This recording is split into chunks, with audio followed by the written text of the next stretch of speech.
couple summers ago, one of my friend's dogs, Simon, ate a couple pieces of chocolate cake that was left on the kitchen counter. My friend discovered what happened when she got home from work to have lunch with her dog, and she saw that the plastic wrapped around the cake and the pieces of cake were gone. Well, my friend knew, as most of us know, that chocolate is highly toxic and potentially lethal to dogs. So she immediately tried to call her veterinarian, but they were closed for lunch, so she called the Pet Poison Helpline. And keep in mind, the dog appeared to be fine. Simon was let out to relieve himself, and he had a normal bowel movement, and again, he seemed to be acting the same as usual. Well, I'll just tell you that things got bad and scary a few hours later. But thankfully, after spending a few nights in the veterinary hospital, being monitored and treated for any symptoms, Simon was and is okay. And later we'll talk more about chocolate, like how much chocolate is really toxic for dogs. I'll tell you, it's much less than you'd think. But do you really have to worry if your medium-sized dog eats one milk chocolate chip from a cookie that fell on the floor? And did you know that dry cocoa powder is actually the most toxic of all chocolates? All it takes is 1 ounce of cocoa powder to kill a 16-pound dog, or as little as 0.14 ounce. That's 4 grams of cocoa powder can actually cause toxic effects in a 10-pound dog. And your big 70-pound dog with just one lick of his tongue can get enough cocoa powder to potentially kill him. So we're going to talk about chocolate a little bit later in the show, but back to the topic today. Accidents happen, and despite your best efforts, your companion animal can come into contact with a potentially poisonous substance. And to help raise awareness of common hazards and toxins to pets, the ASPCA Animal Poison Control Center has put together a list of the top 10 most commonly reported pet toxins. So let's talk about these. What do you think is the most common pet poison in your household? The most common group of toxins that pets ingest year after year? Over-the-counter medications meant for humans, including ibuprofen, acetaminophen, cold medications, joint creams and lotions, and herbal supplements. These are commonly used human medications. Most of us have acetaminophen, right? That's Tylenol. Or ibuprofen. That's Advil, Motrin. There are many brand names of ibuprofen. And a lot of us have these gels or creams you rub on your skin over sore joints. How easy is it for your dog to access that bottle of pills at your bedside, or ingest that little packet of Tylenol in your purse, or grab and puncture that tube of cream on your countertop? It's so easy and so common. This is the number one cause of poisoning in our pets. Medication should not be left on the countertop or in areas reachable by your pet, including backpacks, purses, or whatever left on the chairs or on the floor. We've talked on the show about lotions and creams that contain various medications for human use, which can pose serious risks to dogs and cats. So there are several topical creams or ointments that contain common and potent ingredients known as the nonsteroidal anti-inflammatory drugs, or NSAIDs. Examples include diclofenac. This comes in many brand names, including Voltaren, flurbiprofen, which is similar to Motrin and Advil, and naproxen. These are ingredients commonly found in creams used to relieve sore joints and muscles. These can be very toxic to your pets. You rub these creams or gels right on your skin or your joints, and they can cause toxic reactions and even death when they're licked off your skin by our dog or cat, or absorbed through the skin of the pet after direct contact with your skin. And then you have these hormone applications or substances, creams, which contain estrogen or testosterone and other hormones. Same thing. A few years back, we spoke to a veterinarian about a set of diseases being seen more and more frequently in dogs and cats, and that is exposure to human hormone replacement therapy. These also come in the form of lotions and creams that you rub on yourself. And patches also, hormone patches. How easily do these patches unknowingly fall off your body when you come out of the shower and your dog sees it and scoops it up? And then you have all these herbal supplements or Chinese herbal therapy. These claim they can do everything from soothing your sore throat, aiding with weight loss, anxiety, pain, sleep, whatever. Many people feel comfortable with the idea of all natural or organic, whatever these marketing terms mean, form of remedy. And herbal medicines are readily available and don't require prescription from your doctor. Some people like that. But keep in mind, herbal supplements could also potentially kill your pet if consumed by your pet.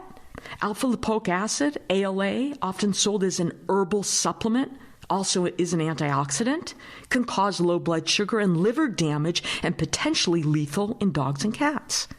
Tea extract, tea tree oil, white willow bark, I can go on. Even marijuana and cannabinoids are very toxic to our pets. So don't let the terms natural and herbal fool you. You might think you're doing something good for you, but can be very dangerous for pets. So human over-the-counter medication is the most frequent cause of pet poisoning. And so not surprising, the second most common pet toxin, according to the ASPCA Animal Poison Control Center, is human prescription medication, with antidepressant, anticonvulsant, and heart medication ingestions being the most common cases. ADHD meds and thyroid meds also make up a significant amount of cases reported. Make sure your prescription medications and all your over-the-counter medications are safely locked away and out of your pet's reach. And I'll tell you, we human doctors, we don't know this stuff. We don't know what's potentially toxic to your pet. And we don't think about this when we're prescribing these medications to our patients. We're thinking about how to treat your ailments. We're not thinking about what happens if your pet at home accidentally consumes the medication we prescribed for you. And I'll tell you a personal story here. My father's doctor recently prescribed a pre-cancer killing medication cream for my father to apply on his hands. This prescription medication is the class of medication called fluorouracil, and it can go under many names. And I thought, okay, my father's supposed to rub this anti-cancer cream on his hands twice a day. And, oh, by the way, my dad has an adorable little white rescued 15-pound, loves to make kisses, loves to be held dog called Chiclet. So toxic cream on hands that's supposed to kill pre-cancer cells, and little dog who is often found in those very hands or is often licking those hands doesn't appear to be a smart or safe combination. And after about 10 seconds of research, I read that the FDA issued a warning specifically about these very skin cancer creams and the dangers they pose to pets.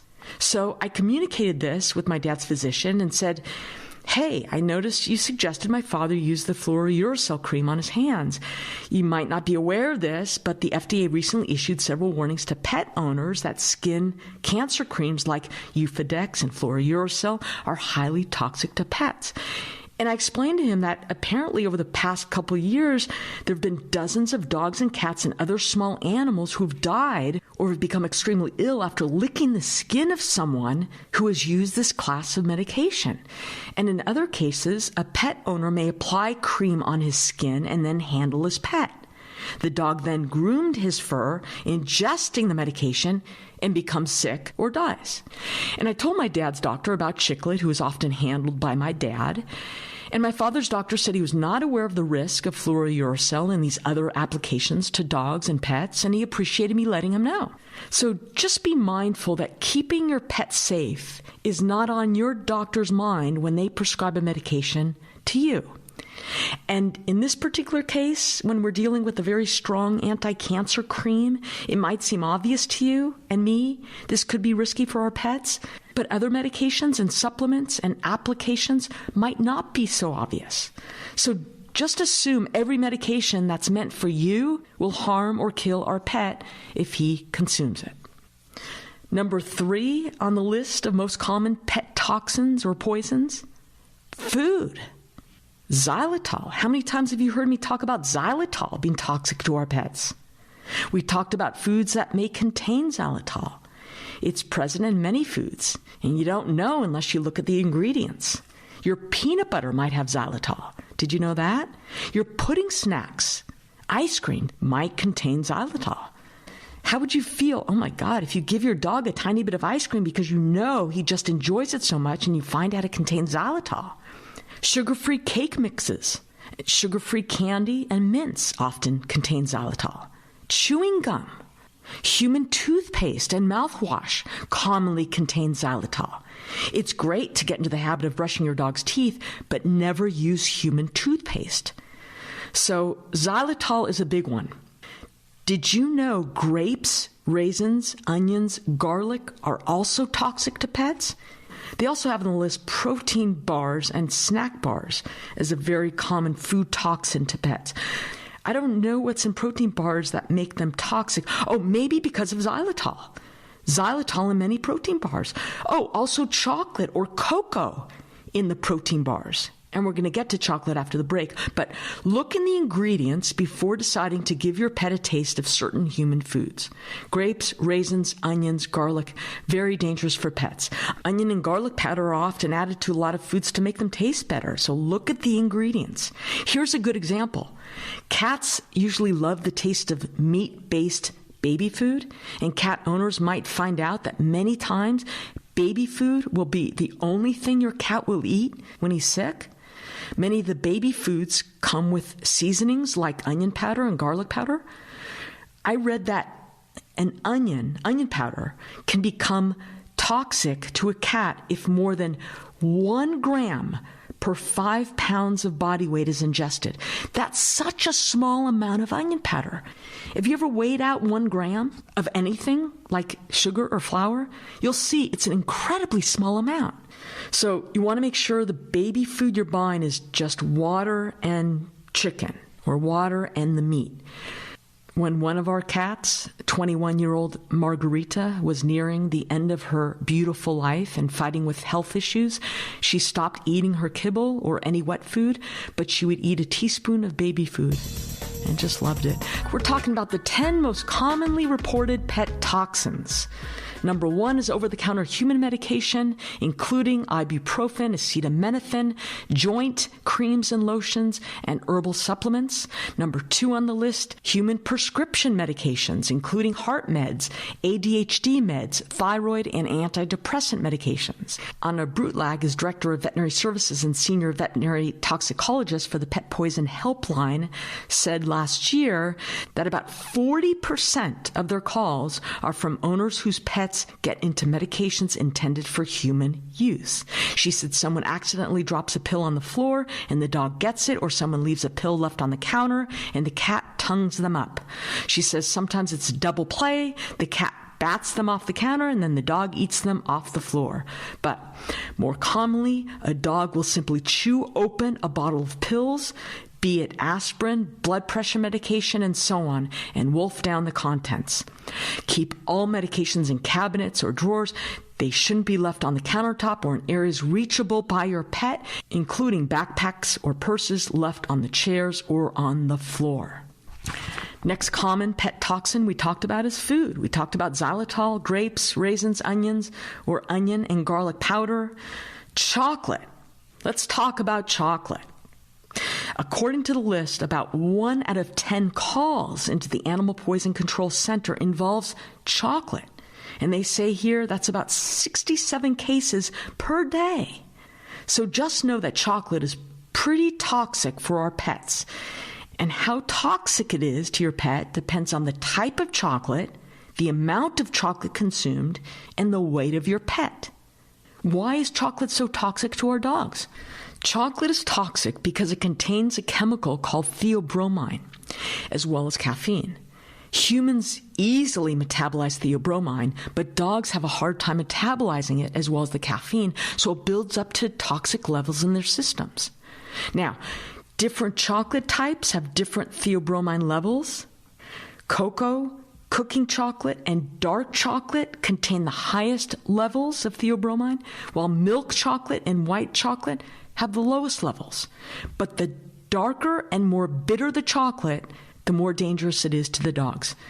Baking chocolate and gourmet dark chocolate have highly concentrated amount of theobromine per ounce.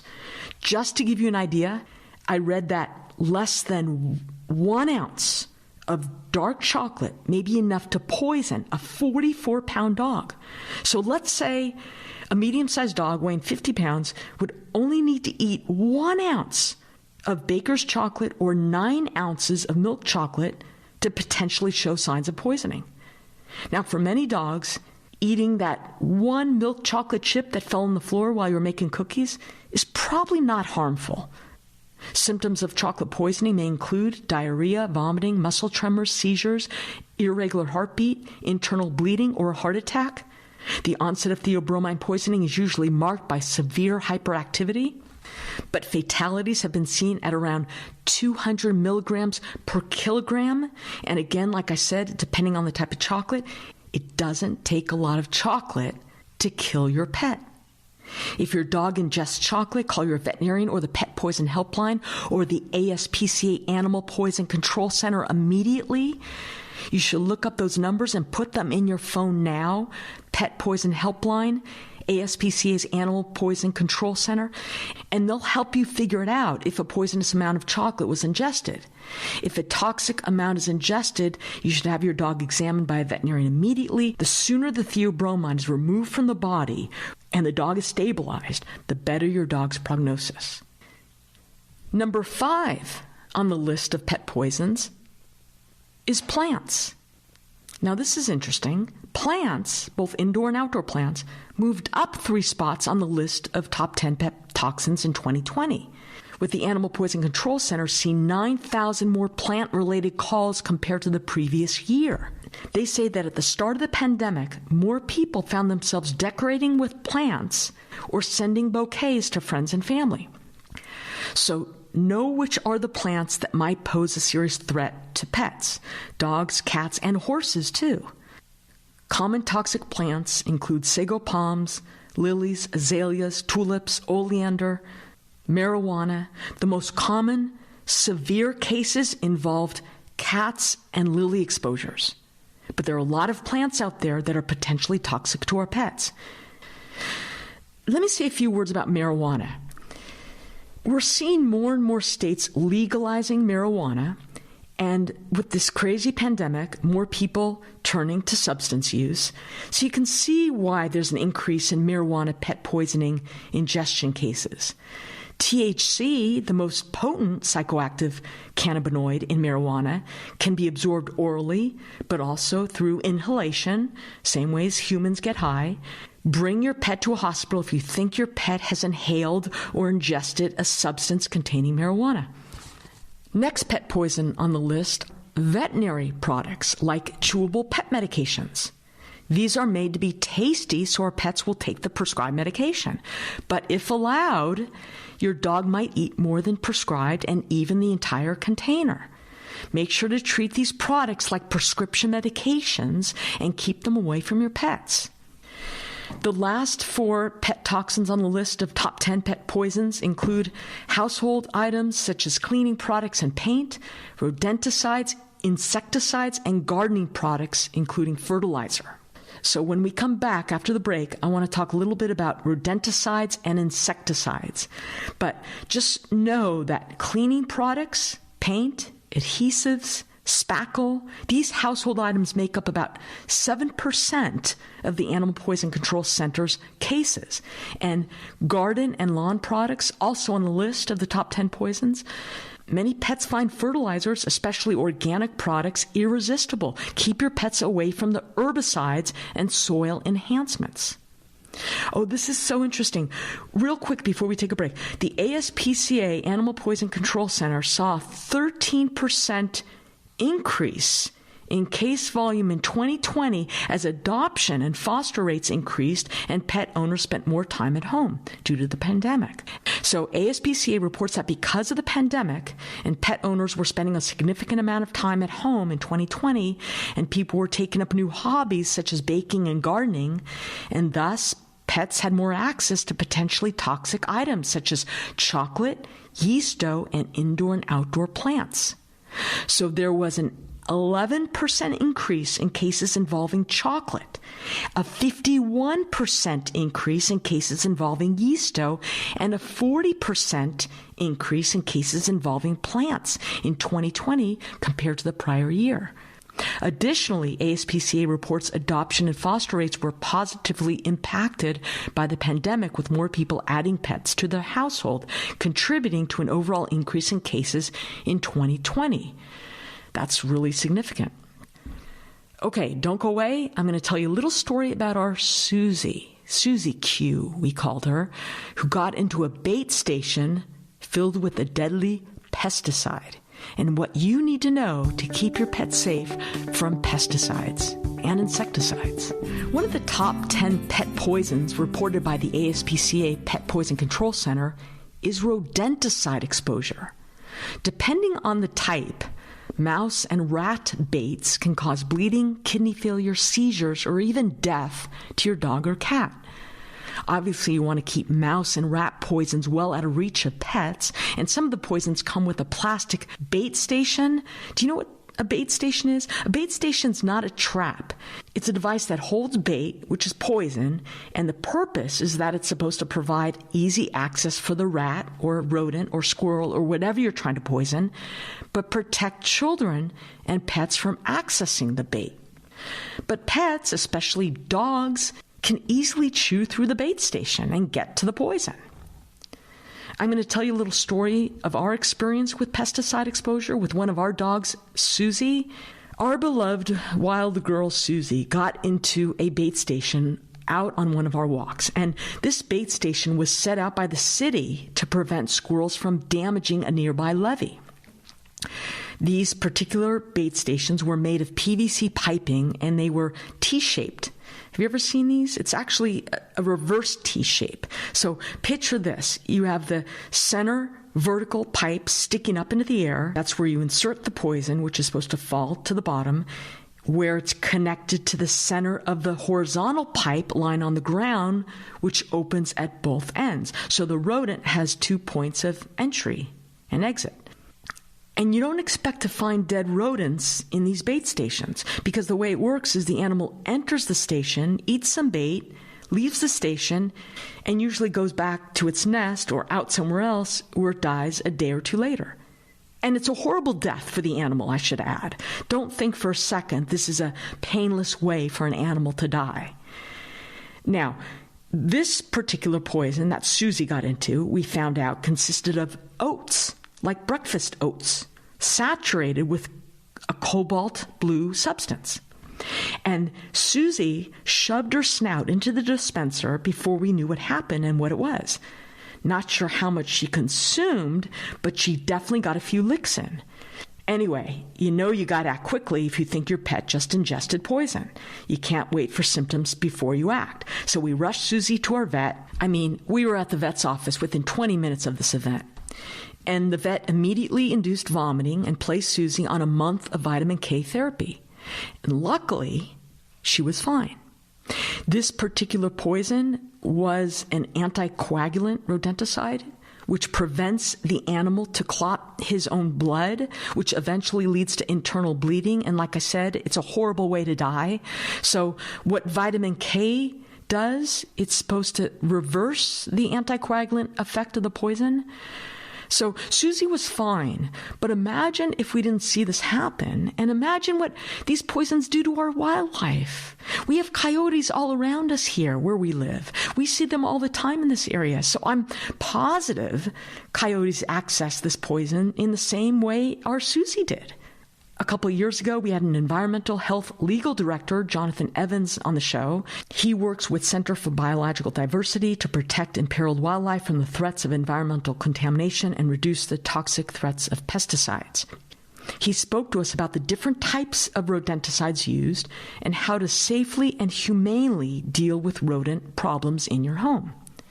But he made the point that bait stations are everywhere, and these rodenticides are getting into the environment, getting into our families and our pets and kids in ways we don't even know about, and with widespread exposure rate.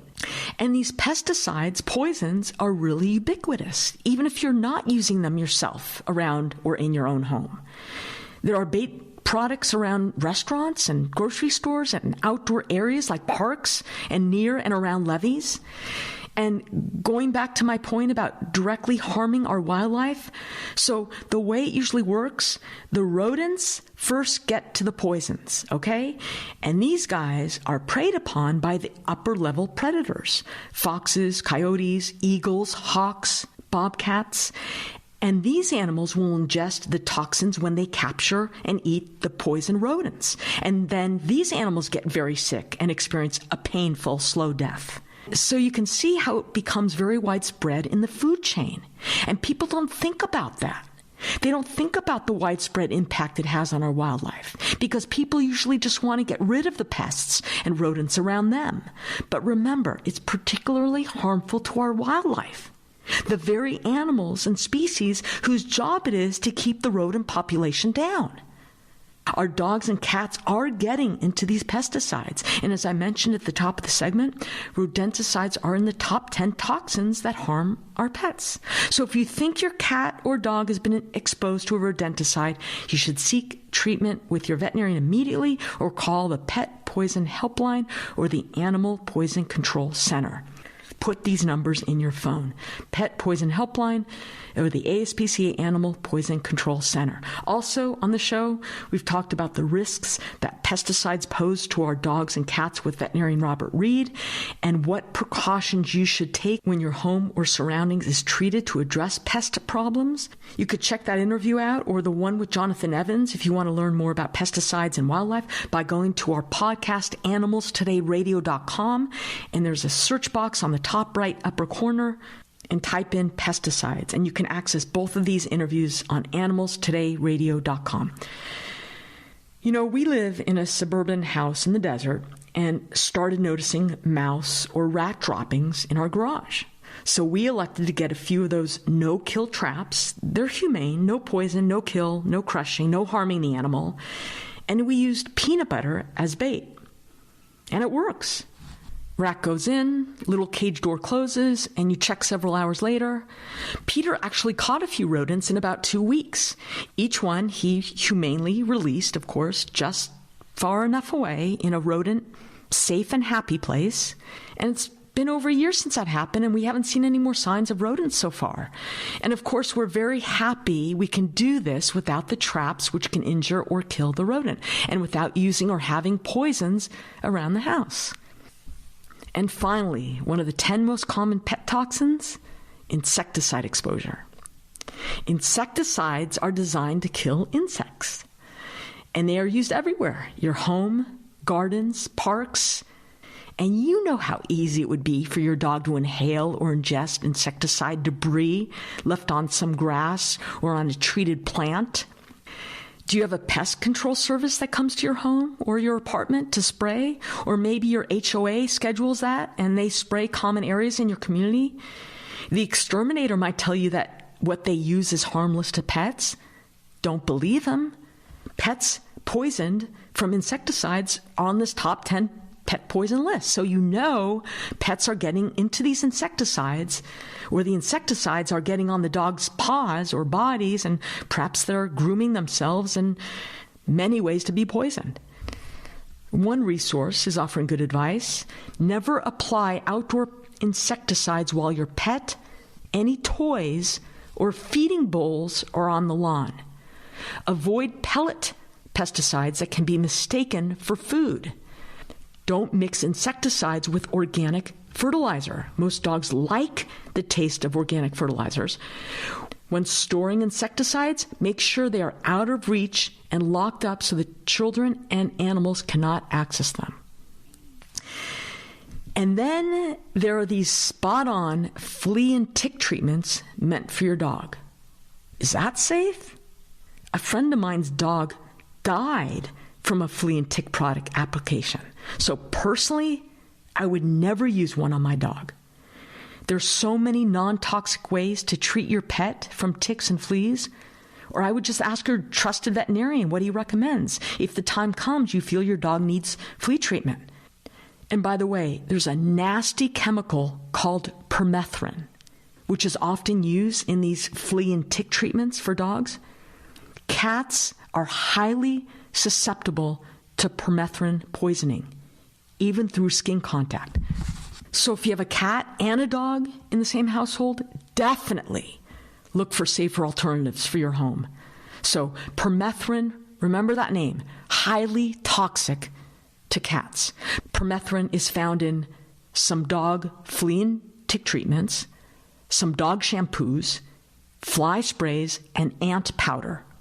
Exposure to even small quantities of concentrated permethrin can cause severe and fatal poisoning in cats. So common pet poisons and toxins, we need to be aware of them. We love our pets. It's important to keep any potential danger and toxins out of our pet's reach. The less accessible these toxins are to our pet, the less likely your pet is going to get into them. If you think your pet may have ingested a potentially poisonous substance, seek immediate veterinary treatment or call the ASPCA Animal Poison Control Center or Pet Poison Helpline. I'll tell you the numbers, but obviously you can easily look them up online. ASPCA Animal Poison Control Center, 888-426-4435, 888-426-4435. Pet Poison Helpline, 855-764-7661, 855-764-7661. Animal Poison Control Center and Pet Poison Helpline. Put these numbers in your phone. Tape it to your refrigerator. Do people do that anymore? Tape it to the refrigerator? Leave the numbers for your pet sitter. That's a good idea. Leave the numbers for your pet sitter. Give them to your friends with pets. The ASPCA Animal Poison Control Center is probably your best resource for any animal poison-related emergency, 24 hours a day, 365 days a year, 888-427-4435. Also, Pet Poison Helpline, always available to you, 855-764-7661.